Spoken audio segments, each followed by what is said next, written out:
Welcome to the CISSP Cyber Training Podcast, where we provide you the training and tools you need to pass the CISSP exam the first time.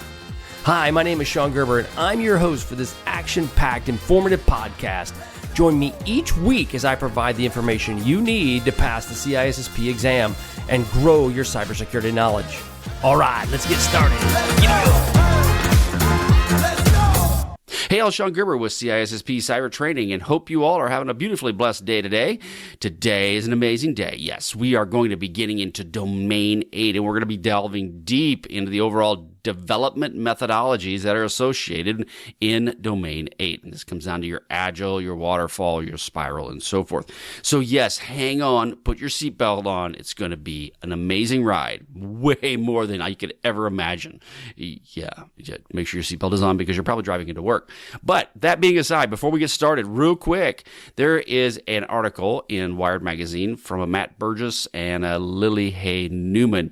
And they talk about a couple different aspects, but there was one aspect in here that I thought I just wanted to bring to your attention. And the reason is because as many of you are listening to this podcast, you probably come from an IT background. Well, obviously, if you're sitting for the CISSP, you have some level of IT so that you can get the prerequisites to get the exam or the certification. But there was an article in here about an individual who changed the menus at Disney World. And the point of it came into is like, well, you're like, okay, so what? Right? He changed the menu. Well, he changed the menu, and the reason he did this was because, well, one of the parts, he was fired from the company, but he still had access to the passwords.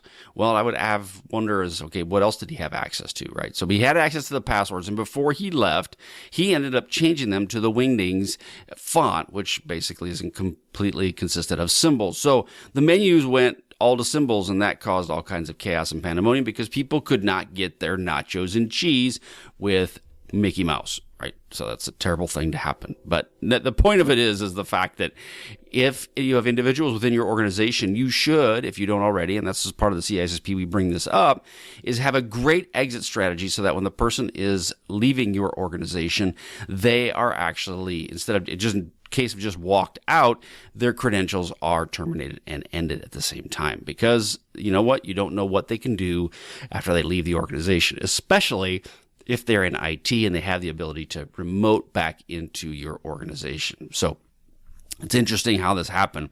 But the federal complaint that they set out there was that he had changed the menu listings to say that foods with peanuts in them were safe for people with allergies, which that could have been really bad, right? Somebody takes that under advisement and then they end up eating it and getting very, very sick or potentially even dying in some cases.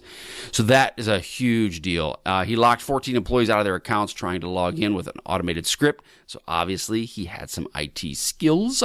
And so therefore, yes, that would have been someone you'd been on your radar and watch list. And then he also maintained a folder of personal information about employees that turned up at one person's home. So again, this individual is someone who is a malicious insider who had plans to do something to the organization. Now, the question is he knew how to do scripts? Did he do a logic bomb? Did he do any of those different aspects to your organization that you now have to go in and dig out, which causes lots of time, lots of energy, and I wouldn't put it past him if he's able to do these things. Could he have done something else like that? So something to consider if you have employees that have IT skills in your organization, right? It's always something to consider. All right, so we're going to move into Domain 8. So let's get into it. Okay, Domain 8, 8.1. This is how to understand and integrate security into the software development lifecycle. So your SDLC. So we're going to get into some different topics, and these are the ones that I will tell you in many ways kind of really cause some consternation with folks just because of the fact that it's a lot to put in place, and if you don't deal in the development world, it can be a little bit overwhelming. Okay, development methodologies. This deals with Agile, Waterfall, DevOps, and DevSecOps. So we're going to be dealing with the software development lifecycle. Now, if you all have dealt with software development lifecycle, if you have or if you haven't, something for you to really get good at understanding. And the reason I say this is because in today's world, as you see, everything has some level of IT in it, right? From development standpoints to IT connectivity, you name it, it's in there. And so understanding of the software development lifecycle is an important factor because it's highly likely you will have developers working with you and for you in the future if you do not already. So the one thing around the SDLC is the fact that there's some key activities you need to understand. From the conceptual design, functional requirements, what is the purpose of it? Conceptual design is as why it's made. The control specifications and what are those requirements specifically set around the controls. The design review, your code review, and how you're going to do code review, and user acceptance training, and then maintenance and change management. These are key activities that you'll hear words for. And UAT, I actually, when I first started in the development space and trying to understand it, I didn't quite understand what UAT was. But it's a really good topic, obviously, for users have to accept the amount of information that's coming to them. They have to test it, they have to accept it, and then from there they decide which way they want to go. So we'll kind of walk through this a little bit and understand how each of these work. So your conceptual design, it's agreed upon by all of your stakeholders. So what is the overall design for your development plan? It's a high level, clear, and succinct point of what you're trying to accomplish. The goal is not to make this too complicated when you're first designing it, the conceptual aspects of it. Because what will happen is when you work with your users and with the stakeholders, they may have changes to it. So you want to avoid making this way more complicated than it needs to be. It needs to be abstract or an introduction of how things are going to happen. So this is like your pitch design. What do you want it to do? And then it defines your end goal and the output of what you want to accomplish with the overall design itself. So what are the functional requirements? There are system functional requirements that have to be defined, and this is where you would do them. These would be how they're going to interoperate with other systems, what's going to happen, how do they communicate with each other, how are they going to act for the user, and so forth. Now, the stakeholders need to be connected with the functionality because they need to know how it's going to work. One thing to be considering is when you're talking with the stakeholders, make sure they understand what are they trying to accomplish with this tool. If they don't know, so I've had multiple times where the stakeholders are senior leaders, they have an idea of what they want, but they don't truly understand how they want it to work. Make sure that you bring in somebody else in the conversation with you that understands it a little bit more granular so that they can help connect the senior leaders with what the functionality is going to be. And then it's referred to during their development process. That's the functional requirements. When you're developing it, you're going to come back to the functional piece. What do you want it to do? How do you want it to operate? How do you want it to interact? Okay, so what are the control specifications? Now, the control specifications, these are an additional step with functional requirements. What do they have to happen? It adds security controls to the design function when you're doing the different specific controls that you have in place. You want to make sure that you're continually bringing up security in this conversation. It's important. It's imperative, realistically. One, there could be compliance requirements and legal requirements for this. Two, it's just good business sense that you want to do that. Now, the one thing you have to avoid, and this can happen, is if you have a bunch of security people in the room and they're all secure developers and they've done it for a while, they really know it. And I'm not saying this is bad, I think this is good. But if you're a stakeholder, you need to weigh the risk of the security controls you have in place with what you're trying to accomplish, because the security controls can add extra stuff to your overall plan, which if it does, then can add challenges to your individuals that are using the tool. So you got to weigh out the risk versus reward on this piece of it. Now, you want to incorporate encryption where you can or it's appropriate, and then you want to be proactive in reevaluating during the major revisions. So that means is that as you go back and do a revision, you want to make sure that you stay proactive with these controls and that you're constantly trying to fix them. Now, the design review, this is where user interface and user experience are designed, and then this is where the stakeholders will review the work and approve the overall design. So this is what you have a plan, you have a review, you're going to walk through it, the user interface, how it's going to play out, or the UEI, the user experience and how that's going to play out, and then you're also going to make sure that the stakeholders are aligned with the plan. Once they're aligned with the plan, they sign off on it, then work can begin.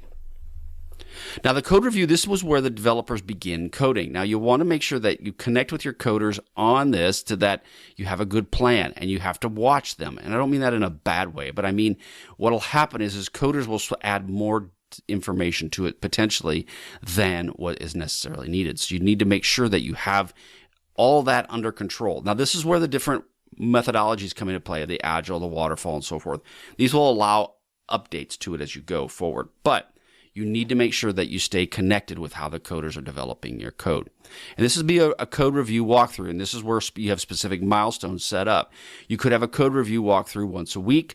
It could be part of your sprint. It could be it could be once every 2 weeks. It depends upon your overall plan and how you have it set up, but it should have milestones in which you're trying to accomplish from a development point of view. Now you have a security review walkthrough of the code as well, and this is where you would have individuals look at it from a security perspective and make sure that it meets the needs that you're trying to accomplish that were spelled out in the requirements earlier said.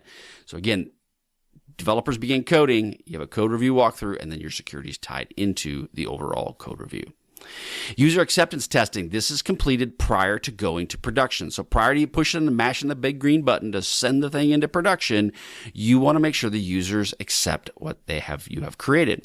And it's imperative to do this because the last thing you want to have go out there is you send it into production and then the users go, yeah, that's not what I wanted. You don't want that. Have I had that happen to me? It's very uncomfortable and it's not good. So you want to make sure that they test it before, or they try it, the users try it before you actually put it into production. You're looking for any obvious errors that you may come up with. The button's supposed to be green, but it was blue, right? You want to make sure that it opens up the web page and the fonts are not Wingdings or their normal cabriolet, whatever that is. You want to make sure that they have obvious errors that you're trying to fix. You're not trying to find all the errors in it, though. You want the users to try to understand it. Does it make sense? Does it flow? Does it meet their needs?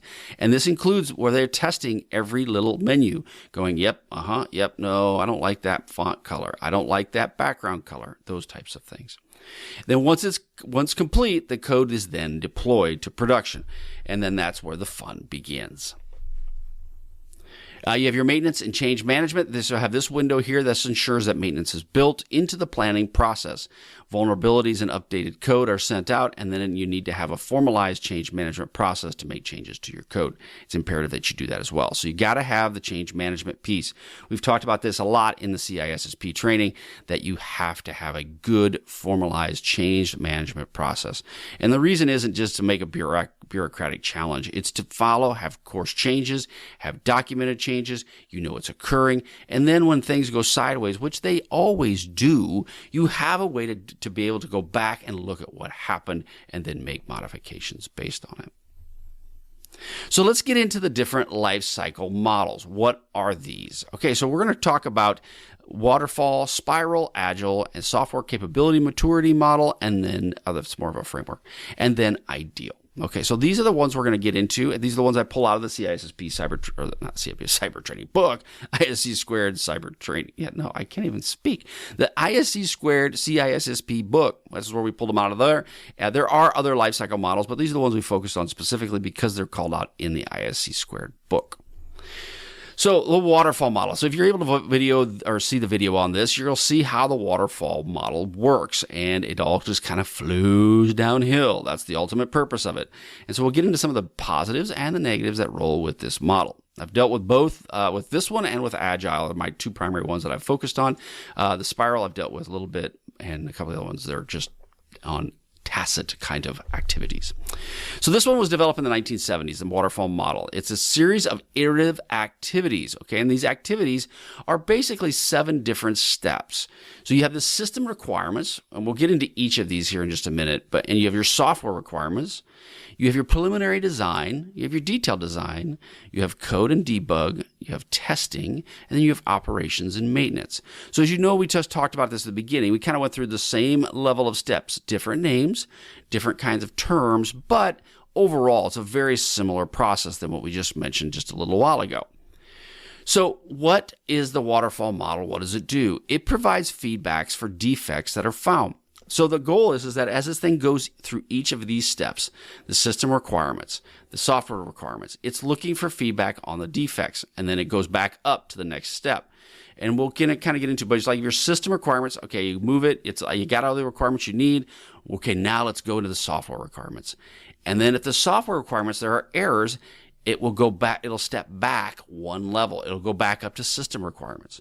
Now, if errors are discovered later down the steps, such as in the code and debug area, Well, no, you can't. There's not a whole lot you can go back to the system requirement. You have to follow through with the fall, unless it's something that is like, oh my gosh, terribly bad that you have to go back and fix. But for the most part, if it's a small design change or something along those lines, it has to keep on going.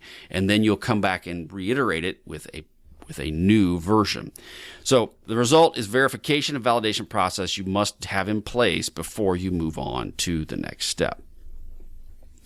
So what are some of the strengths with your waterfall methodology in your model?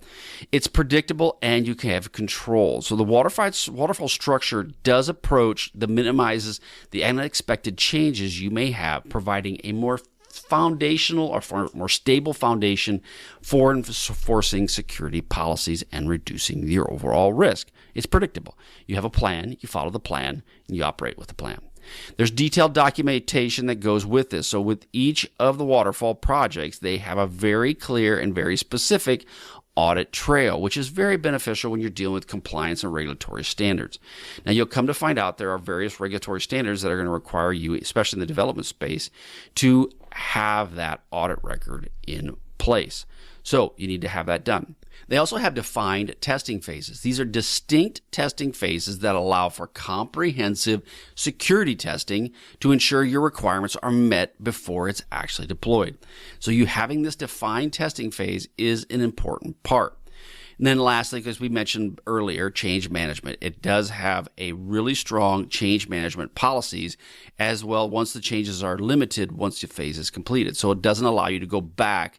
If you get halfway down the line, you go, oh no, I forgot my screwdriver. Well, that's really not appropriate, right? Screwdriver drink or screwdriver as your screwdriver. You forgot your screwdriver at the top. Okay, it doesn't even make any sense, but that's okay. You forgot something really important to you. You forgot it. What did you do? Well, I want to go back to the top. You cannot. So the change management process allows you to only go up one more step, but for the most part, you have to follow through. And this does help aid in reducing the likelihood of introducing new vulnerabilities late in the project. So what are some limitations in Agile security? It's inflexible. It does involving the various security threats that are in place. So let's just say, hypothetically, you are mid-flight into this waterfall model and you realize, oh no, we have a big security threat. It doesn't have the flexibility that you may need for iterative improvement. And the rigidity can delay the adoption of new security measures or fixes if a threat pops up. Now, you'll have to go back through the whole process if you find something that is really bad. But at the end of the now, granted, I say this, if you got halfway through and you went and realized, oh no, OMG, we have like the worst hack ever. Okay, yeah, you're not going to continue. You'll back it up, right? But the ultimate goal is that you don't back it up for just normal fixes or for security vulnerabilities that you find that may not, you don't really know the effect of them. You don't know what's going on because to stop a waterfall sprint, to lack of a better term, in midstream is very challenging and it causes a lot of confusion. So you really want to follow all the way through with this process. The rigidity can delay the adoption of security measures or fixes, which we kind of talked about. Now, it does have limited response to the change. So Waterfall does not accommodate iterative updates, making it challenging to respond when you have security requirements or emerging threats. And then for long-term projects, this limitation can require revisiting earlier phases, which can be costly, especially from opportunity costs, or if you're hiring contractors from an actual capital loss cost that can add up. And depending upon the leadership, they may not want to do it, right? Because of it, just say, for instance, this development process took umpteen gazillion dollars, and now they're like, hey, sir, I need to go and ask for some more money. And they're going to go, no, you can't have any more money. So yes, it's one of those things that causes some challenges. And then delayed security testing. Testing can only occur after the implementation phase, which can lead to higher costs as well if the vulnerability is discovered late in the development process. So it can add a lot of different things. It does work very well, though. The waterfall model works very well. It allows you to get to a point. It has milestones. It's a really good program or project management type of model because it's step 1, step 2, step C, step 4. Step C. I said step C. Step 3. Yes, my wife gets on my case. I can't speak most days. Must be having like mini strokes or something. Okay, so now we're going to get into Waterfall versus Agile and DevSecOps. So the Waterfall is best suited for projects with the stable requirements and regulatory constraints. It's one that you'll want to have when you're dealing with it because of the thorough documentation and predefined security checkpoints that you place in here, and that's an important part. It works well in a highly regulated industry such as government, healthcare, and where documentation and adherence is important. I'm working in the healthcare industry right now, and oh yeah, baby, you gotta have lots of documentation. It's to the point where you just kind of want to throw up because it's a lot of stuff. And you have a lot of really great people working really hard, but they don't get it very far very quickly because of all the extra stuff that has to happen. So it causes a little bit of a challenge. Agile and DevSecOps. So now what's the difference with them? They're better suited for projects where security needs to adapt quickly to evolving threats and requirements. It does allow for continuous testing and integration, and they're more suitable for dynamic environments where it must be continuously tested and the response to new vulnerabilities are highlighted. So that's the difference between it. So you got to kind of think about which way works best for you depending upon the environment that you're trying to get into versus Waterfall versus Agile and DevSecOps. Next one we're going to be getting into is the spiral model. Yes, as you look at this diagram, you'll see my beautiful drawing on the right-hand side. Yes, it's very pretty. It looks like a second grader used a crayon. Did not turn out so well. I didn't know how to make little circle thingies with PowerPoint. So you get what you get. I think you'll figure it out. It's pretty easy. So the point of it is it's in an iterative development cycles. These project passes through multiple phases or multiple times, allowing for gradual refinement of each cycle or iteration. This does incorporate the planning, the risk assessments, development, and evaluations that are occurring. Now, risk management is an important part of all of this, and it's a significant emphasis on risk, which because each iteration begins with an identification, analysis, and mitigation planning for risk specifically. And it focuses on this early identification and resolution of a potential critical issues. Now, I've never really used the spiral method. I've just looked at it and read the book on it, but it makes sense how it works. I would say I personally really like the Agile and DevSecOps methods in the overall plan, but it's mainly probably because I've worked with them and I've never really actually dealt with the spiral model. So some people must really like it. Phases of the spiral. You have a planning, risk analysis, engineering, and evaluation. Now, the planning helps to identify objectives, gather requirements, planning the specific goals and activities for each of these cycles. Each of the little pinwheel cycles, it gathers that. And then the risk analysis assesses the risk with the objectives for evaluating alternatives. And like we mentioned, the spiral method is focused strongly on risk. And so that's a great time to do that. It's during that second phase. Engineering helps develop the product incrementally through implementation. And this could be, you have different types of models and so forth built out. And then evaluation reviews the process with the stakeholders, gathering feedback and deciding whether to move to the next cycle or adjust the priorities as needed. Now, there's a flexibility and the feedback are really important with the spiral model. This incorporates changes and feedback at the end of each cycle, making it adaptable to the changing requirements or unforeseen changes and challenges that occur within your network. It's important on projects with evolving requirements and it allows for the team to pivot or adjust as it's going around the pinwheel on the evaluations at the end of each spiral. So you basically have phase one. You do your little whoop-de-woo and you come back and you hit it phase two, phase three, and so on and so forth. And each of these times, these iterations, you will make modifications to it. So again, it's very similar, right? You go take a couple steps, you then reevaluate. Take some steps, reevaluate. Very similar to all of these different models, except you just did, like in the waterfall, you can't reevaluate and reassess. You have to go through the entire process. This one, you reevaluate and reassess before you move on. Now, there's a prototype development that can occur in the engineering phase. Now, this is used to validate ideas, functionality, or explore specific risks that you're finding. So the overall engineering, you're dealing with a prototype. It could just be with some prototype of the development that you have, your code that you've created. These prototypes provide tangible, testable models for stakeholders to review, and there would be some level of user acceptance testing in this, and help them refine the requirements and reduce ambiguity of the earlier life cycles, of the earlier spins around the pinwheel. And that's the ultimate goal, is just to help get that kind of feedback loop from your people. There's defined entry and exit criteria. Each phase with the spiral iteration will have a specific entry and exit criteria, meaning the objectives must be met before moving forward.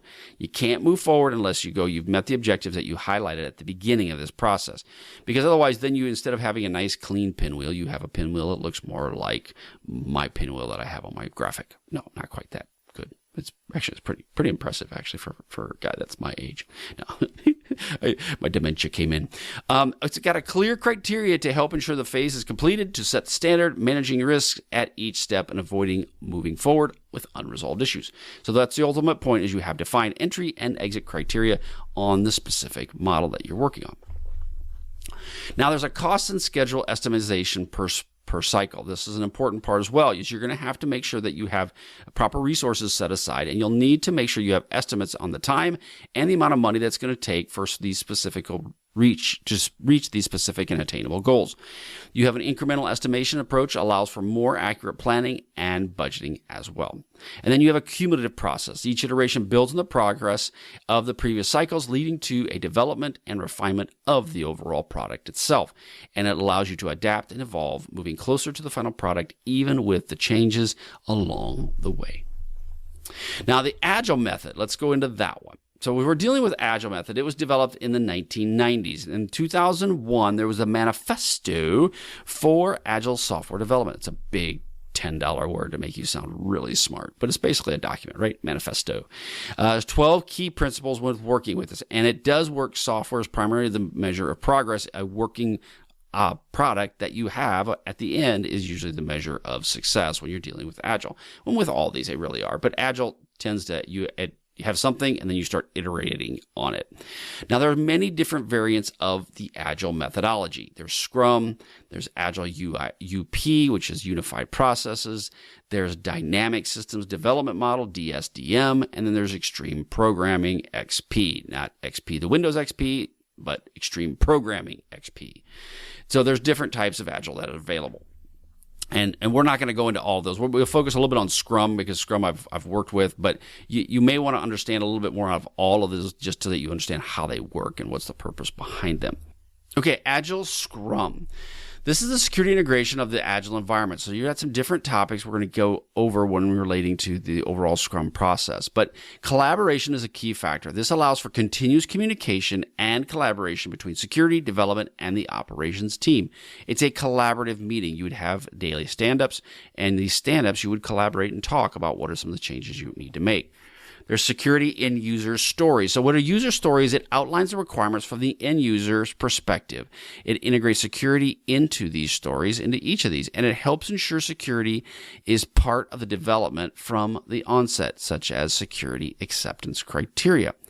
Then you have the definition of done. Done can incorporate security criteria, ensuring that all the tasks meet a specific security requirement before they get marked complete. So you have to have that done before you can actually move on. If they don't meet the criteria, then you don't move on. And then you may have to set up another sprint that deals specifically with those criteria that were missed. Now, the sprints for security testing. Basically, the iterative sprints allow for regular security testing and feedback. These should be short. They should be really quick. No more than 2 weeks. Ideally, a week sprint would be awesome, but they kind of tend to be about a week to 2 weeks in duration. This does enable the team to identify and resolve security issues as the project progresses, rather than once the development is complete, such as in the Waterfall method. Now, you're going to deal with some artifacts of dealing with overall Scrum. You have backlogs, you have your product backlog, sprint backlog, and then you have the increment. The product backlog, this is where things are added directly to this backlog, ensuring they are prioritized and addressed systematically. So what does that mean? So that means you have different requirements in your product backlog that need to be made. Then these user stories might include tasks such as threat modeling, pen testing, code review. All of those aspects might be within your product backlog that you need to occur. And then you will just use a menu and you will pick through those to decide, based on risk and based on what you can accomplish in that Scrum, and that sprint, what you can do. You will then call that into it. Now, the sprint backlog, this is where tasks are prioritized and assigned to ensure they're completed within the sprint's framework. So within the time frame you have. So you take from the backlog, you put it in the sprint backlog, which is in this sprint we're going to accomplish. So the backlog's got, let's say, 50 different things you have to get done. The sprint backlog, the sprint that you're going to focus on, this 1 week, 2 week thing, has got X amount, right? So it's got less than the overall gazillion that are in the backlog. But those are prioritized then on which ones can you do this sprint. So if you can get them all done, awesome, that's great. But if you can't, which ones are the best prioritized? And that's the sprint backlog. Then you increment this, each increment that delivered or should be delivered to meet the organization's security requirements, such as what is the definition of done. This ensures that security is progressively integrated throughout the entire development lifecycle. So what are some of the roles and responsibilities of Scrum? So you have a product owner. This person's responsible for the requirements, ensuring that everything is prioritized, security related, user stories are put in place, and they'll work with the security teams to understand and communicate the implications to the Scrum team. So if you're the product owner for the full up development, you will own the overall development plan. If you're the product owner for security, you will then make sure security is embedded within the development piece. You have your Scrum Master. This person advocates for best practices within the Scrum team, and they ensure that the secure coding and testing is completed. They also help identify and remove obstacles to security tasks, facilitating more secure environment. Then you have your overall development team. They are the ones that are directly responsible for the secure coding practices, conduct peer reviews, perform unit tests, and so forth. They're the ones that do all the work, and they help gain a clear understanding of what the requirements are.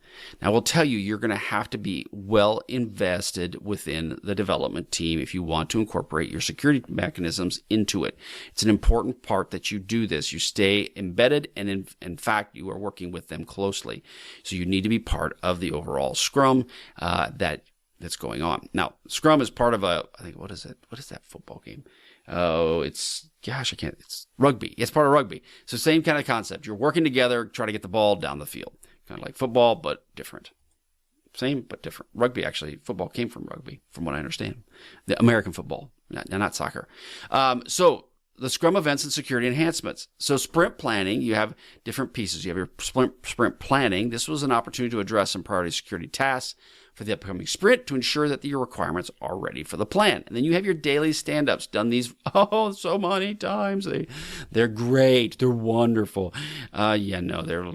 They suck a lot of time. But no, they shouldn't. They should be very quick. They should be like 15 minutes in and out. Nobody gets hurt. That's the ultimate point of them. But they are designed to discuss any challenges, update, and encourage culture. And then if there's any security blockers that can be flagged and resolved, they'll help with the overall process in compromising and fixing that. There's a sprint review. This is done by your security teams, your stakeholders, and the developers. They all participate to assess whether the security standards have been met and they have met their deliverables. You need to allow your security professionals the ability to give feedback and so forth. The same with the developers. Let them give you feedback as well. If they say, this security control you want me to put in place is only for an idiot, do not do it, then you need to listen to them. Do not discount what they have to say. At the same time, they may say this kind of security control is going to add all kinds of drama with the end user. Listen to them. They know in many cases better than you do. And so therefore, it's important that you understand that. The software capability maturity model. Okay, so the CMM or the SCMM. So this came from the Software Engineering Institute at Carnegie Mellon, SEI. And yes, Carnegie Mellon, big brains, very smart people. So yes, they came up with some really neat stuff. This is the quality of the software is directly associated with the quality of the development. And their point is that there's a process improvement framework. And this provides organizations with a structured path to improve their process, their software process, versus an ad hoc, chaotic practice to structured, mature, and reliable processes. Now, everything I'm telling you here, you guys, they're all structured and reliable, right? That's the ultimate goal. You just have to figure out which one works best for you and your overall company. Now, the primary goal is to improve the quality and predictability and control the software development process. Again, ultimately leading to higher quality software with reduced costs and risk. Now, the applicability, that big word.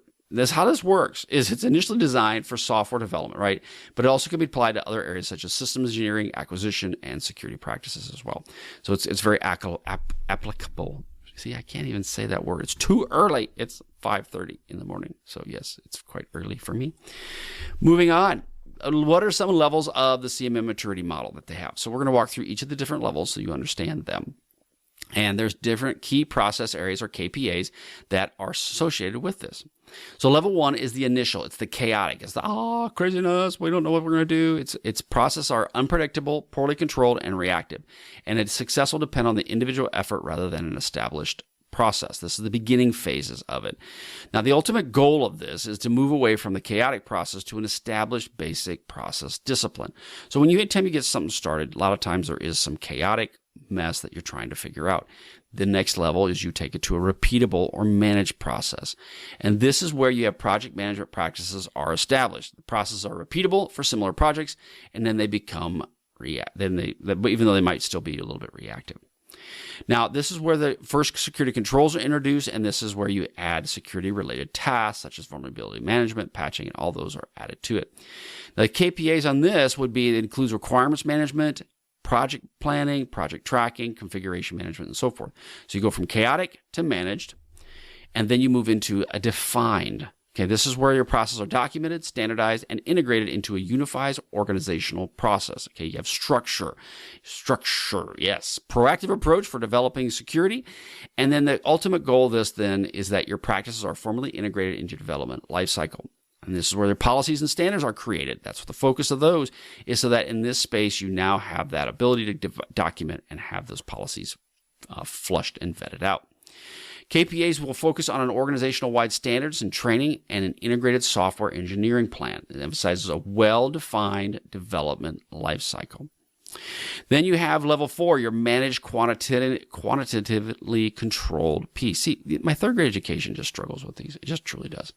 So the characteristics of these are they're quantitatively measured and controls. This is where you get metrics. Metrics are incorporated into this, and it helps identify many areas for improvement.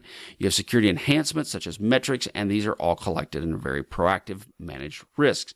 Then you have KPAs, which deal with quantitative project management and process monitoring, helping organizations make data-driven decisions. That's the goal, right? So now you got into managed level, a level 4. And then level 5, the final melon with the levels. This one focuses on continuous process improvement, or KPIs, using the feedback back from the previous levels to refine and enhance the process. Okay, again, so you have the 5 levels, you work through the 5 levels, and then you begin to optimize this. This is where your continuous security improvement is an important factor, and this is where you refine the measures, adopt the latest security innovations, and so forth. Your KPAs will include change management, defect prevention, and continuous improvement. This may be regular threat intelligence if you're dealing with security, and then your adaptive security measures that are built into it. So that's how you optimize it. This is the levels of the CMM maturity model based on what Carnegie Mellon came up with. Now the CMM in security and software development, what are some of the benefits of this? Now, that's predictable and there is control. Again, organizations with mature processes, level 3 and above, have a very predictable and controlled, repeatable process. That's the ultimate goal. They have something. And again, these frameworks are just designed to help you. You may already figure some of this stuff out, but they're designed to give you something to go to, like a touchstone to come back to, a framework that you can bring to your people and put it in front of them so they understand what you're trying to accomplish. It has improved security posture, obviously, because the different levels will lead to stronger security measures, and their security is formalized and embedded into the overall development process. It does enhance compliance, right? Because there is standard documentation. Now you get to level 3 and above, that's where you have that. That will be, compliance is very valuable there because you have that defined. And then it can make it a much more efficient incident response process, especially when you're dealing with teams that have clear processes and metrics for responding to the overall threats. What are some challenges with using the CMM? It can be resource intensive. Reaching at higher maturity levels, particularly 4 and 5, can have significant investments in development, training, and tooling. The people will have to be trained on how to do all this stuff. Whereas it's just more of you move from one level to the next level to the next level as an organization. As you get up there, it takes more and more money and more resources to do so. There is complexity and resistance to change. Again, moving from the ad hoc processes, which is level 1, which most people operate in, and all of these will be very valuable if you're trying to move from the ad hoc process to a managed or optimized level, does require cultural changes. And it's going to take significant cultural feedback and invaluable information from your senior leaders to help you get to this potential issue or get you to where you want to go. Now, the potential for bureaucracy, obviously, at various levels lead to excessive documentation or processes, which I'm running into now. And what ends up happening is it can slow down development if it's not balanced properly. You got to have it, but you got to make sure that you don't go and create documentation for the sake of documentation. One of the things when I worked at Koch Industries, Charles Koch made a comment to some of his leaders, not to me, obviously, but he made it to the point of charts for Charles. People would just make charts just for Charles specifically, and he's like, that's wasteful. Why are you doing that? So you don't want to have too much over bureaucracy. It helps cause lots. It actually is very wasteful. The ideal model. So what is that? So the ideal model is a process of improvement model that provides structure, phased approach for implementing organizational improvements, and what it stands for is initiating, diagnosing, establishing, acting, and learning. Yes, the ideal is capitalized not just because someone forgot to leave the caps lock off, it's because it actually stands for something. Initiating, diagnosing, establishing, acting, and learning. Now, this was developed by SEI. And it's used for software engineering that can be applied to cybersecurity and risk management practices. It helps organizations implement improved security practices systematically. So again, another model for you to put in your toolbox and determine if it's something you want to use. Okay, so there are 3 phases within the ideal model. We're going to start with number 1 is the initiating phase. This is where you lay the groundwork for the improvement process by setting the goals, ensuring you have stakeholder buy-in, you have sponsorship, and you've established community commitment from your stakeholders on what they're going to do. Now, the key activities that come into this is that it's an improvement initiative, which includes strengthening your security controls. It needs to have executive support, right? Like all of these really do. They all do. And then identify and engage your key stakeholders, including IT, security, and your business leaders. Those are some of the key activities that go with it. Now, diagnosing phase, this assesses the current state to identify gaps, weaknesses, and areas for improvement. Your gap analysis will be done to identify your current strength and deficiencies, and then you'll also perform a risk assessment to identify and prioritize your security risk. That's in the diagnosing phase. And then you'll document these findings to provide a baseline understanding of your current state. So again, you'll create some documentation. Where are we at? We initiated it. We diagnosed ourselves. Doctor, where are we? And the patient says, the doctor says the patient will live. That is the diagnosing phase. Established phase. This develops a detailed action plan and defines specific goals for improvement initiative. You'll develop a roadmap with action plans and outline steps. You'll set measurable goals and milestones to track progress, and then you'll define your resource requirements, including budget, personnel, and tools to ensure you happen. This is in the establishing phase. You'll establish your policies and procedures and metrics that align with your industry standards and regulatory requirements. Again, establishing what you need to have accomplished. That's the establishing phase. Now, each of these phases do not happen very quickly. It will take time. It will take time for you to develop this. And as you develop it, again, this takes resources. But there's various phases you have to go through with this ideal model.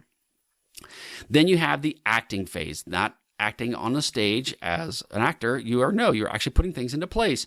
So this is the execute the action plan to implement improvements and achieve the desired security objectives. These changes to security processes and policies and technologies according to the action plan. And you'll ensure that your employees are understanding of what's going on, because you're going to have to raise awareness with them during this phase, the acting phase. You're going to monitor progress against milestones and adjust as needed, and then you'll develop, test, and validate the security improvements to ensure they meet the established requirements. That's the acting phase. And then the last phase is the learning phase. This is where you evaluate the results, improved effort, and identify the lessons learned and refine your improvement initiatives. Now, some key activities in this area is that you're going to obviously analyze the performance data and understand what's going on. You're going to gather feedback from the stakeholders to determine what worked well and what challenges did you run into. You'll document your lessons learned and improve future initiatives, and then you'll make adjustments to security based on your overall insights gained. So again, that's the ideal model. That's the 5 levels. So what are some benefits of the ideal model? Clear structure and accountability. It provides a structured approach and assigns clear responsibilities and objectives, helping to ensure accountability at each step. It's improved resource management, right? The ideal model, it does help with your resource management and ensuring that you have executive support. Now, I will say on all of these, you have to have some level of executive support. So you know what? It's kind of one that blends across all models. But I would say that in the sprint planning and so forth, the different models there, I've been able to develop those without executive leadership buy-in. The resource model, you're going to need that because you're going to end up doing a lot of training and you need to have a lot of people involved in this. So you'll have to have budget, tools, and the personnel needed to make sure that this is done correctly. And then you'll have a long-term security maturity is going to need to be built and ensure that it's put in place effectively. All right, that is all I have for you today. I hope you guys have a wonderful day. Please go to CISSP Cyber Training. Go check out the products I've got there available for you. As you can tell, there's lots of change happening on CISSP Cyber Training. There's always new content being posted in the site. It's growing. It's amazing because you know what? I got great people like you all that listen to the podcast as well as go to the training and give me feedback. Go there. Anything you purchase at CISSP Cyber Training goes to our nonprofit for adoptive kids. So again, all the money's going to that. So that's a great cause, great way for you to be able to give back a little bit and get some great CISSP training. It's really good. And I know all of you are worried about money. It's understandable. And I get it, totally get it. So that's why the price point to get into it is very, very low. I mean, it really is. It's like going out for dinner kind of low. And the purpose is I want to have you guys have the ability to get the training that you need as quickly as you possibly can and get at it. So again, go to CISSP Cyber Training and hope you have a wonderful day, and we will catch you on the flip side. See ya.